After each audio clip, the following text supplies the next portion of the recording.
Wherever you are in the world, welcome to another edition of Jerry's Take on China. Western media misinform us. Western politicians popularize the misinformation. And many members of the Western public now believe there is a danger of the world being split into two or maybe more camps. Those who support the USA and those who don't. But those supporting the USA are diminishing. If not in number, then certainly in economy. Let me prove that to you.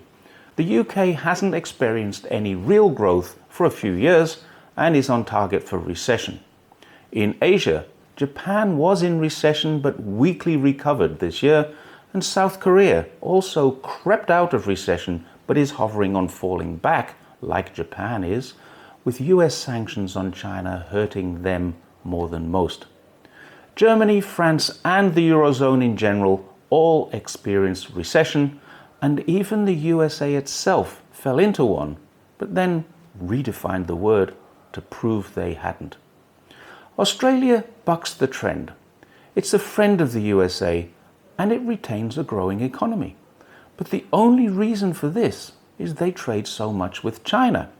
The Prime Minister of Australia now seems to be doing a great tightrope act of not offending China too much while seemingly capitulating totally to USA's defense demands. Isn't it strange then that the economies that Western media, politicians and experts keep predicting to fail, China and Russia, are showing significant growth?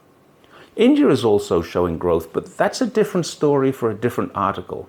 In short, they're excluded from the G7 as being too poor, despite having a GDP higher than 3 of the current members, but they are included in BRICS as an emerging economy. They're a democracy in name and therefore friends of the USA, but they're authoritarian and undemocratic in nature, with many allegations of their own human rights abuses against Muslims, Sikhs, Christians, and of course they have a caste system. This seems not to reach international media too often, unless they happen to commit one of these atrocities in Canada or Pakistan, for example. India also experienced a surge in economic growth, but the unmentioned elephant in the room is that Russia sold 40% of its gas and oil to India, which then refined some of it and on-sold most of it to Europe, helping Europe overcome US sanctions on Russia, but pushing Germany through costs towards recession. And at the same time, India considerably added its own economic growth. I feel very sorry for people in the West who think they're being informed by their media. The truth is, they're not. I know many people, including some family and friends in Western countries, who sincerely believe that I'm wrong, because all their media has told them a different story. There can't be so much smoke without fire, they say. And in China's case, this isn't a small bushfire. This is a raging inferno. How is it possible that everything we read about China paints the Chinese in a poor light, when Jerry's Take on China says the opposite? Either Jerry's Take on China, an observer living in Guangdong, has been brainwashed, coerced, threatened, or perhaps incentivized with payments, or every single mainstream media in the Western world is wrong. The truth is, Jerry's Take on China is not alone. There are hundreds, probably thousands of people like me on YouTube and other places, but we get such a small audience because we're fighting a mega Goliath with an audience of hundreds of millions and budgets of billions. What we don't see in the real news. For example, when China issues a white paper with a plan for the future growth of the world, we can be assured it's a plan which has been well thought out, its costs have been considered, and its contributions of stakeholders were sought. When the Biden administration puts out a plan, headlines around the world praise the initiative. White House announcements say, we're going to spend billions of dollars on doing something. Then they try and pass laws to actually make it happen, and those laws don't get approved. Build back better. Biden's largest election promise is a great example of this. It failed, even though his own party controlled the House. The G7's Build Back a Better World, B3W, is another example, hailed globally in the media, but there was a lot less fanfare when it failed. Nothing has happened in over 2 years.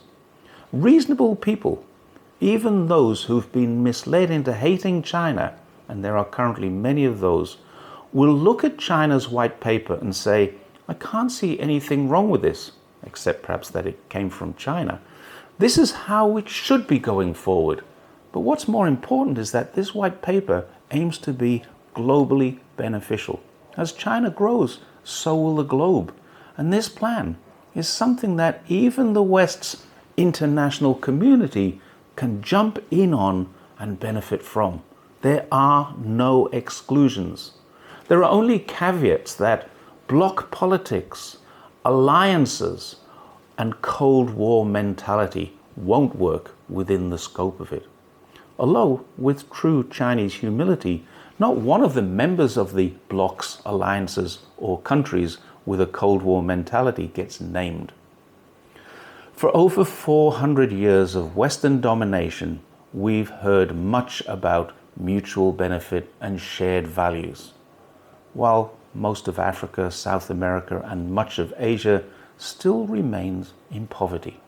The resources of these countries have been taken, and the rightful owners remain impoverished. China would like to change this. China likes proposals which are easy to understand, so it gives them numbers in their plans. And this white paper uses a 5-point proposal with 5 goals to achieve them. The proposals are: we should build partnerships in which countries treat each other as equals, engage in extensive consultation, and enhance mutual understanding. That's fair. We should create a security environment featuring fairness, justice, joint efforts, and shared interests. Also fair. We should promote open, innovative, and inclusive development that benefits all. Sounds good. We should increase inter-civilizational changes to promote harmony, inclusiveness, and respect for differences. Who could argue with that? We should build an ecosystem that puts Mother Nature and green development first. Everyone wants that. And these points come from the mind of China's leader. But it's very hard for reasonable readers to argue that they aren't fair. As with the 5 goals that Xi Jinping set in order to achieve them. 1, we should build a world of lasting peace through dialogue and consultation. We should build a world of common security for all through joint efforts. We should build a world of common prosperity through win-win cooperation. And we should build an open and inclusive world through exchanges and mutual learning. And finally, we should make our world clean and beautiful by pursuing green and low-carbon development. The white paper has many digs at the current global order, such as there are no laws that state a rising power must seek hegemony. Hegemonic powers believe this to be so, but China doesn't. Strong countries benefiting from weak countries is not a way for humans to coexist. I can't argue with that.